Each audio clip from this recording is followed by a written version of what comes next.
The rotors were already burning when she hit the ground. Cold air, dirt in her teeth, the sound of metal folding in on itself. That was the end of the mission, or so they told her later. She remembered only the silence after impact, the way breath came sharp and slow, counting seconds between heartbeats. The others were gone. Command denied the crash before the fire was out. So, she crawled from wreckage to shadow, surviving by discipline alone. No rage, no panic, just order in the chaos. In the dark, truth became a colder weapon than any rifle. Watch closely, and tell us where you're watching from, because this wasn't about survival. It was about what you do once you realize you were never supposed to make it home. At 0500 hours, the horizon over Camp Pendleton was a dull line of gold pressed against the Pacific. The base was still, caught between night and command life, between memory and movement. In that thin hour, the world felt suspended, and so did she. Lieutenant Mara Keaton ran the perimeter trail alone, her cadence measured, her breath steady but burdened by more than exertion. Each step fell against packed sand and gravel, soft echoes swallowed by the low hum of the ocean. Her shadow stretched long across the wire fences, moving past warning signs and floodlights that still burned from the night watch. The air carried the smell of salt and diesel, the same scent she remembered from before the blast, before her name was carved onto a memorial wall. Somewhere beyond the wire, recruits would soon form ranks for morning drill. She listened for it, that familiar chorus of cadence. But the silence persisted, patient and heavy. Keaton's uniform bore no insignia yet. The paperwork that would make her real again sat somewhere in the administrative dark, processed under redacted codes and provisional clearance. To the system, she was a ghost in transit, listed KIA, now reclassified as returned from operational concealment. To herself, she was something stranger, not resurrected, not reborn, only continuing.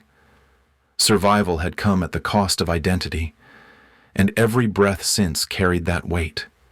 The barracks loomed ahead, their lights flickering on one by one as the base came awake. She slowed her pace at the flagpole, pausing as the wind tugged at the fabric, half raised, waiting for reveille. The metal snapped faintly in the dawn air. Keaton's reflection stared back at her in the glass of the admin building.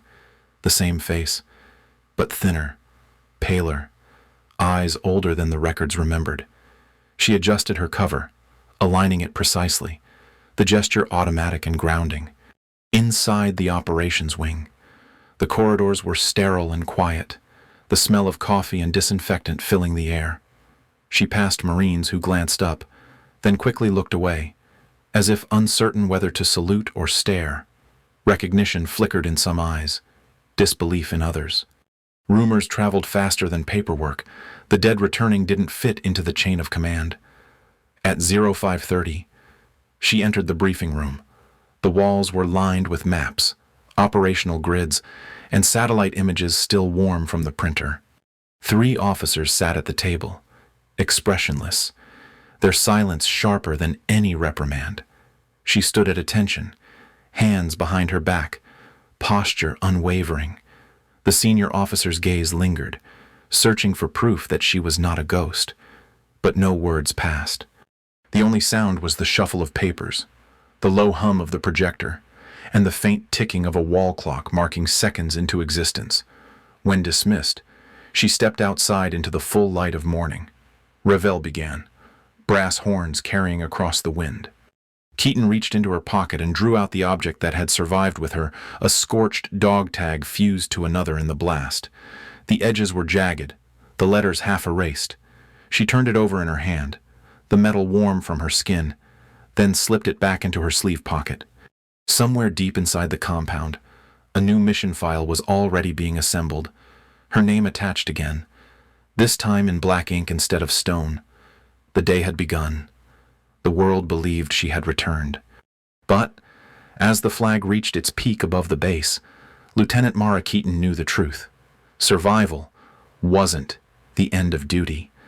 It was the beginning of something far more demanding, to live again among the living and carry the silence of the dead.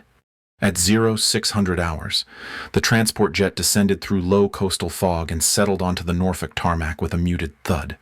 The runway lights bled pale yellow against the mist, casting the aircraft in a tired glow. Inside, Lieutenant Mara Keaton sat rigid, her uniform immaculate, her expression unreadable. The flight crew had no idea who she was, only that her clearance outranked their curiosity. To the system, she was reassigned. To herself, she was returning to a place that had moved on without her. The Joint Task Force headquarters loomed over the pier like a monument of glass and restraint. Its hallways smelled faintly of salt water and ozone, the hum of servers and ventilation blending into a constant drone. The walls bore framed photographs, missions passed, leaders honored, the rhetoric of permanence. Keaton walked these corridors quietly, the soles of her boots muffled on polished tile. Her new identification badge bore a recent photograph and a name long restored, yet her eyes searched for familiarity and found none. The classified wing operated in subdued rhythm. Analysts leaned over glowing monitors. Blue light reflected off weary faces.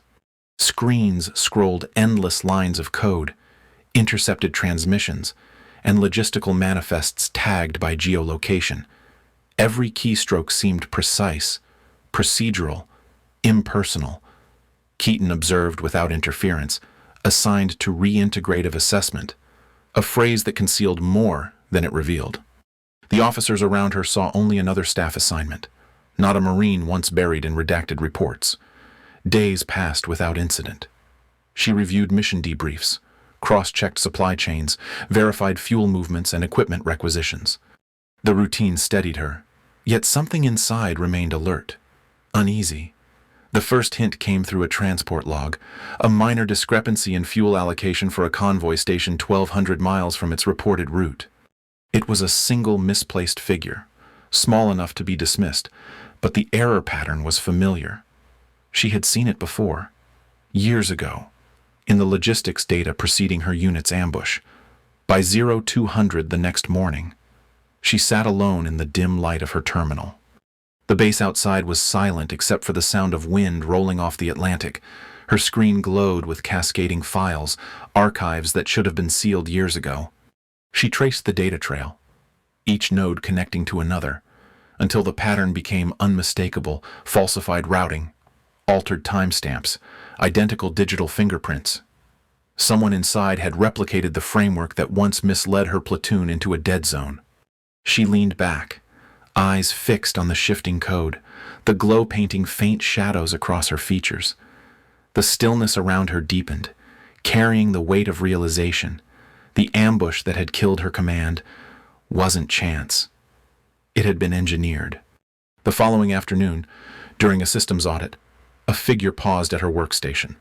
Staff Sergeant Eli Monroe, operations liaison, 20 years in, a Marine whose posture carried both exhaustion and quiet respect. His glance lingered just long enough to signal recognition, not of her face, but of what she carried, that edge of those who had seen too much and survived. He left without a word. But later, a folder appeared on her desk. Inside were clean manifests, the same routes, the same cover codes, freshly reissued under new clearance. The implication was clear: someone was rebuilding the network. Keaton's composure never faltered. She continued her work as ordered, her every motion deliberate, unremarkable. Yet, beneath the discipline lay an unspoken oath that the truth would not vanish twice. Monroe's silent gesture marked the first thread of trust she'd known since her return, fragile but real. That night, standing by the window overlooking the pier, she watched the ocean absorb the last light of dusk. The horizon was a cold band of gray, unbroken and infinite. The reflection of her badge flickered against the glass, name restored, past unresolved. She thought of the convoy routes, of the falsified reports, of the lives lost to silence. Somewhere, the system that had buried her was alive again, and this time, she intended to face it in the open. The hum of servers filled the background, a mechanical heartbeat echoing through the floor. Keaton turned away from the window, her expression steady. The next phase would not be fought behind screens. The investigation had crossed into the field. At 21:30 hours, the rotors began to turn. The sound rolled over the airfield like a steady storm, the deep pulse of movement before consequence. The night over the Carolina coastline was clouded, a dark mass hanging low and restless. Lieutenant Mara Keaton stood beneath it, visor lifted, helmet tucked under her arm, watching the green light flicker to life on the fuselage of the transport. Around her, the team moved in silence. 6 Marines and 1 embedded intelligence officer. Every motion was deliberate, every breath measured. No one spoke. They lifted off at 21:45. The aircraft banked east, skimming the Atlantic, the shoreline vanishing into shadow. Through the open side door, the sea below looked like molten iron under fractured starlight. Wind tore at her flight harness. Salt mist brushed her face and gear.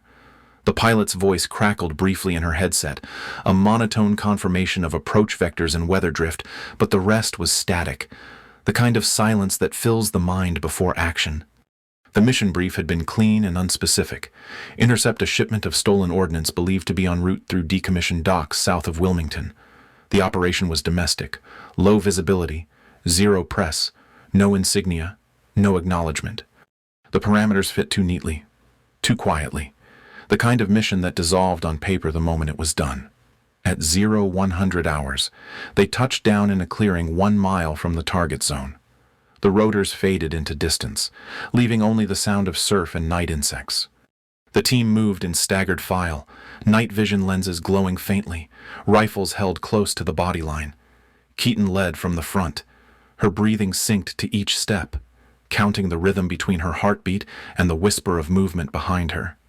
The docks appeared through the haze, skeletal structures against the horizon, half-submerged cranes, corrugated warehouses split open by rust and wind. A freight container sat near the edge of the pier, lights dimmed but active. Keaton signaled halt, the hand motion precise. Monroe took position at overwatch, sighting angles through the thermal scope. The rest of the detachment spread out, quiet professionalism, no wasted movement. They advanced to within 50 yards when the first anomaly appeared, vehicles parked without markings. Not foreign, but familiar. Civilian armored SUVs, painted matte black, engines cooling. The air smelled of oil and rain. Keaton crouched, eyes narrowing behind the NVG lens. The convoy was not militia, not insurgent. The formation was too disciplined, the stance too casual. These were trained professionals. American. Through the low light, figures emerged, men unloading crates stamped with Department of Defense serials. Their movements were efficient, purposeful. Keaton's pulse quickened, not with fear, but with recognition. She had seen those serial numbers before, on supply lists her unit had never received. The silence inside her headset felt heavier than gunfire. She moved closer, taking cover behind a container stack. Through the narrow gap between steel walls, she caught a glimpse of a face, older now, heavier, but unmistakable. Colonel Damon Rourke, her former commanding officer, the one who had approved the routing order on the day her convoy vanished. The realization struck with surgical precision, leaving no space for disbelief. He wasn't a ghost of memory. He was here, alive, and part of the chain that had written her death. The world constricted into sound and motion. Her fingers tightened on the rifle grip. Breath held between seconds. Rourke turned slightly, speaking to one of the contractors, his gestures calm, authoritative, as if orchestrating a routine transfer. The moral lines that defined her profession blurred in the salt air, replaced by a clarity more absolute than any briefing could deliver. The betrayal wasn't distant. It stood 20 yards away, loading weapons under an American flag's shadow. Keaton steadied herself. Orders dictated surveillance only, no engagement. But duty had already shifted. She raised the wrist-mounted recorder integrated into her gear, capturing the scene through infrared lens. Every wordless transaction, every crate stamped with falsified clearance codes. She transmitted a silent ping to Monroe's receiver. a signal they'd agreed upon only once before, years ago, when their world still made sense. It meant record everything. The next moments unfolded in silence, the kind that feels alive. A security contractor turned, scanning the shadows. Flashlight beams cut across the dock, grazing over steel and water. The team froze. For a breath, time fractured. One wrong sound, and the night would ignite. But the beam drifted away, the tension unbroken but intact. Keaton watched as the final crate was sealed. Rourke signed a manifest, slid it into a waterproof case, and handed it off to a courier who disappeared into one of the vehicles. That was her proof, the evidence of collusion buried under operational pretense. She activated the encrypted uplink, transmitting the data packet through Monroe's terminal. The signal blinked green, then red. Confirmation of upload. The act was irreversible. Her cover was gone. They exfiltrated without incident, retreating to the extraction zone through knee-high marsh and coastal fog. The ocean wind cut through the reeds, cold and heavy with salt. Behind them, engines roared to life, Rourke's convoy disappearing into the distance. Keaton stopped once, glancing back at the faint glow of taillights bleeding into darkness. She felt neither rage nor triumph, only the weight of knowing that truth now carried its own cost. At 0300 hours, the helicopter returned. The team boarded in silence. Monroe met her eyes briefly across the cabin. A single nod, unspoken acknowledgement. Between them lay shared understanding. Survival was no longer the mission. Integrity was. As the aircraft lifted, the coastline fell away beneath them, black water stretching to infinity. The horizon flickered with lightning far out at sea, illuminating the clouds like silent artillery. Keaton reached into her vest and drew out the welded dog tag. The surface caught the dim red cabin light, the scars across its metal gleaming faintly. She placed it on the seat beside her. A small, deliberate act. Proof of existence. A signal to whoever would find it next that Lieutenant Mara Keaton had chosen truth over disappearance. The wind shifted through the open ramp as the helicopter ascended into the storm. The sound of the rotors deepened, folding into the night until it became indistinguishable from the sea itself, a rhythm of duty, betrayal, and resolve carrying her toward whatever reckoning waited beyond the horizon. At 0800 hours, the elevator descended to the sub-level beneath the Pentagon, a corridor of concrete and fluorescent light. The walls were pale and soundless, the kind that seemed to absorb words before they could echo. Lieutenant Mara Keaton stood inside the elevator car, motionless, hands clasped behind her back, eyes fixed on the reflection of her own composure. Her uniform was pressed to regulation, ribbons precise, nameplate shining under cold light. The elevator stopped with a muted chime. The door opened to a narrow hallway lined with unmarked doors. 2 security officers escorted her to an inquiry chamber. Room 4B, its brass number dulled by time. Inside, the air was sterile and dry, the hum of ventilation constant, the lighting flat and unforgiving. A single table stood in the center, surrounded by 3 chairs and a clock that ticked audibly, each second punctuating the silence like a metronome of judgment. She took her seat. Across from her sat 2 men in civilian suits and 1 in uniform, a general whose face carried the weight of both rank and caution. They reviewed files in silence, pages turning, pens tapping. The tone was not hostile but surgical. Every question came measured, phrased to sound procedural. Every answer required restraint. They asked about her field actions, her choice to break cover, her chain of authorization. Each inquiry pressed closer to accusation, not in words, but in tone. Keaton listened, then responded with the precision of a Marine officer trained to uphold truth as both weapon and shield. Her voice, though unseen in the record, lived in her stillness. Every answer she gave was factual, grounded, unembellished. There was no need to defend what had already been proven by evidence. The digital screens behind the panel displayed excerpts of the leaked transmission. The footage from Wilmington, grainy infrared images of men offloading weapons stamped with government insignia. The proof was irrefutable. Yet, in the silence that followed, no acknowledgement came, only the sound of the clock, ticking through a minute that seemed to stretch into hours. Outside the inquiry room, the system held its breath. The footage had escaped classification 3 hours prior, uploaded to an encrypted military server, now cascading through channels far beyond containment. Monroe's doing. His quiet rebellion had turned a private act of courage into public truth. Keaton felt the shift in the air, a subtle tension between the panel's practiced neutrality and the faint trace of panic in their movements. The machine had lost control of its own narrative. The general leaned back, fingers interlocked, gaze fixed on her. The light overhead reflected in his glasses, hiding his eyes. Orders were being rewritten above his level now, protocol unraveling in real time.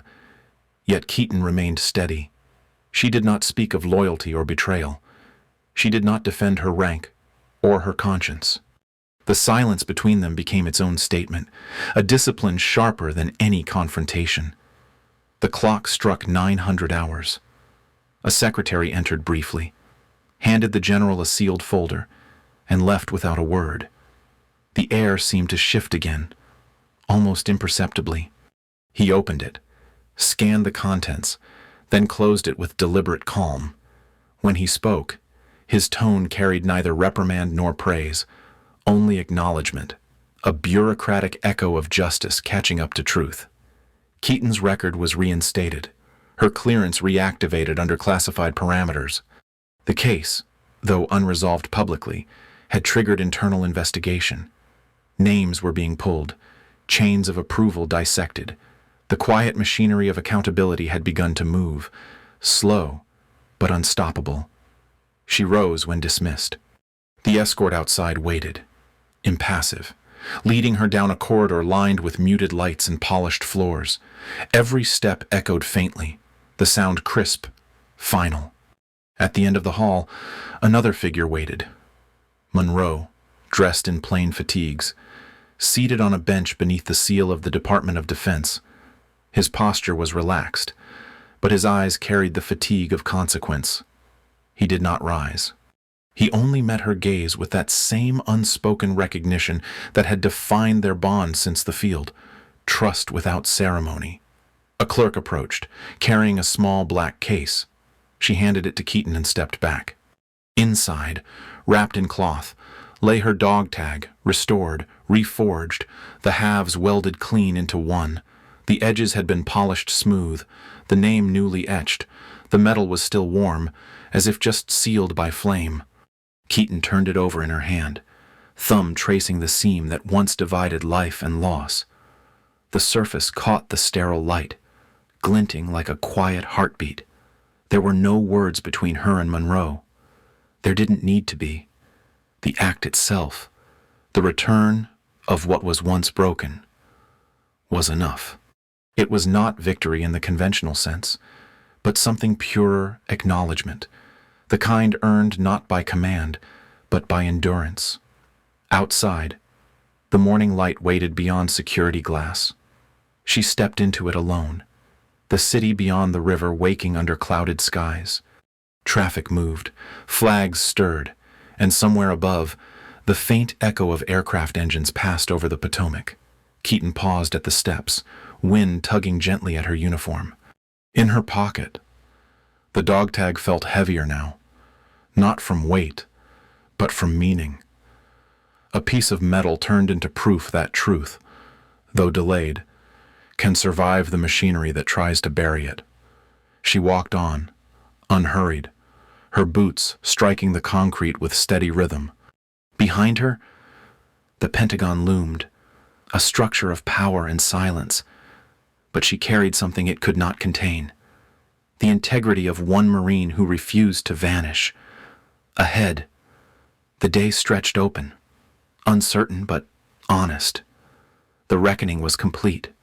What remained was to live in the space between justice done and peace still waiting to be found. At 0600 hours, the Atlantic stretched quiet and silver under the first light of dawn. The waves rolled in with patient rhythm, breaking soft against the sand of Camp Lejeune's eastern shore. A line of recruits moved along the surf, their cadence carried faintly by the wind, steady, distant, alive. Beyond them, the horizon burned gold, and the day began again, as it always had. Lieutenant Mara Keaton walked the shoreline alone. Her boots left a shallow trail that the tide erased behind her, one step at a time. The air was cool and clean, filled with the scent of salt and seagrass. A gull drifted low across the water before rising into the light. She moved slowly, each stride unhurried, the way one walks when the battle is over, but the echoes remain. The welded dog tag hung loosely around her wrist, turning with every movement, the metal warm against her skin. When the sunlight struck it, a faint gleam rippled across the surface, one seam where two halves had been joined. It caught her eye as she walked, reflecting fragments of sky. That small piece of steel had survived everything: fire, silence, bureaucracy, and truth. It was no longer a mark of death or belonging. It was something else now, proof that broken things could be made whole again. She paused where the waterline curved toward the dunes. In the distance, the recruits ran in formation, their silhouettes dark against the brightening tide. The cadence grew clearer. Rhythm, unity, will. The sound stirred something in her, not nostalgia, not longing, but continuity. The same voices, the same purpose, the same promise that carried every Marine before and after her. Keaton watched them until they turned inland, their voices fading into the wind. The quiet that followed was vast, but not empty. She knelt briefly, gloved fingers brushing the wet sand. The tide rushed over them, cold and grounding. For the first time in years, the silence did not feel like exile. It felt earned. Her reflection in the water shimmered with the motion of the sea, the face of a Marine who had once been erased from the record, now simply living beyond it. The lines of duty still traced across her posture, the discipline never lost. But the hardness had softened into something steadier calm without complacency, survival without bitterness. From the dunes behind her, a figure approached. Gunnery Sergeant Eli Monroe. He stopped a few yards away, the sound of his boots muted in the sand. No words crossed between them. He lifted his hand in a slow, deliberate salute. It was not formal, not required. It was acknowledgement. One Marine to another, one truth keeper to another. Keaton returned the gesture with equal restraint, her palm crisp against the air, the motion carrying the weight of unspoken history. When she lowered her hand, Monroe was already turning back toward the training grounds. His silhouette disappeared into the rising light, leaving her alone with the sound of the ocean and the distant chant of the Corps. The sun climbed higher, bright and indifferent. Keaton unclipped the tag from her wrist and held it in her palm. For a moment, she studied the welded line, the faint seam that joined what had once been divided. She closed her fingers around it, feeling the metal's edge press against her skin. It wasn't a relic anymore. It was a reminder, not of what she had endured, but of what endured through her. She slipped the tag back into her pocket and continued walking north along the beach. Each step met the pull of the tide, each breath filling with salt and sunlight. Her path ran parallel to the new recruits' footprints, their trails fresh and certain. Ahead of her, the morning opened wide, clean horizon, clear air, unbroken sea. The narrator's voice softened in the quiet duty never ends. It only changes hands. The faces fade, the names shift, but the promise remains, carved not in stone or record, but in the rhythm of those who still rise before dawn, who still stand where others once fell. Lieutenant Mara Keaton kept walking until her shadow merged with the surf. The wind lifted the edge of her cover, and for an instant, the welded dog tag flashed in the sun, a small, steady light carried forward. What stays with you isn't the noise. It's the silence that follows. The hum of wind through torn canvas, the faint click of cooling metal, the way your own breath sounds when the mission's over. She made it home. But the home she came back to wasn't the same one she left. Truth does that. It changes the shape of everything it touches. You can train for impact, but not for the quiet after. Tell me what you saw in it, what you'd have done with the weight she carried. Drop a comment below. I read everyone. And if you felt that calm cut through the chaos, you know what to do. Subscribe. Stay with the story. Keep watch. Share it with someone who still thinks survival ends when the shooting stops. The horizon's clear now, but somewhere beyond it, another silence is waiting. Stay ready.